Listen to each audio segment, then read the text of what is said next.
करने वाले मरते नहीं, मार दिए जाते हैं। प्यार करने वाले मरते नहीं, मार दिए जाते हैं।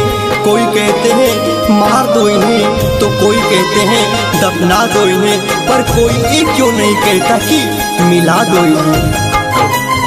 धूम रिकॉर्डिंग स्टूडियो जलकौड़ा।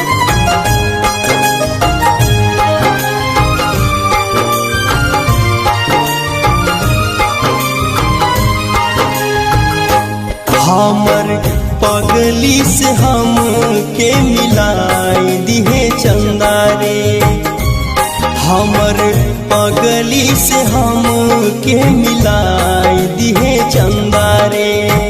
दिलबा के बतिया से हो, दिलबा के बतिया से कराई दिहे चंदा रे। हमर पगली से हम के मिलाई दिहे चंदा रे, हमर पगली से हम के मिलाई दिहे चंदा रे। Music by Rakesh ji.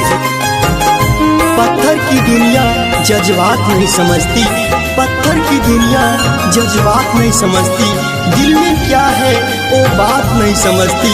तन्हा तो चांद भी सितारों के बीच में है, तन्हा तो चांद भी सितारों के बीच में है, पर चांद का दर्द वो रात नहीं समझती।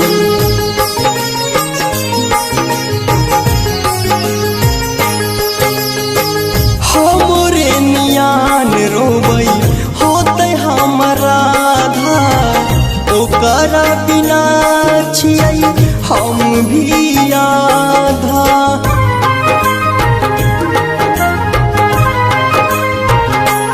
हो हमरे नियान रोबई होते हमारा धा, ओकरा बिना छियै हम भी आधा, ओकरा बिना छियै हम भी आधा। ओढ़नी के कोर से हो,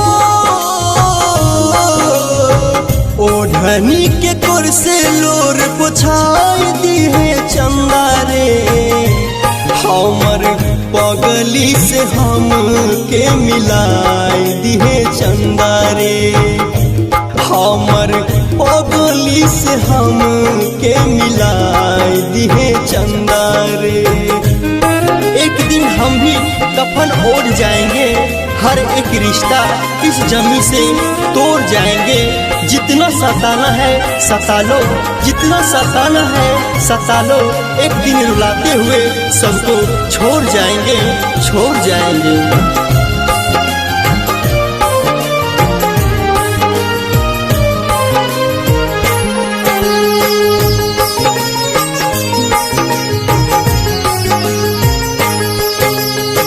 जालिम जमाना के कर तूत बतलाई है, कि मजबूरी छई समझाई है।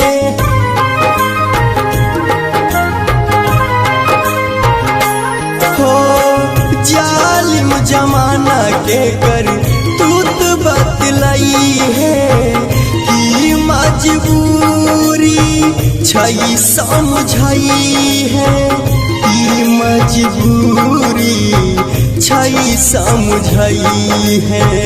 डी के हिंदुस्तानी के हो,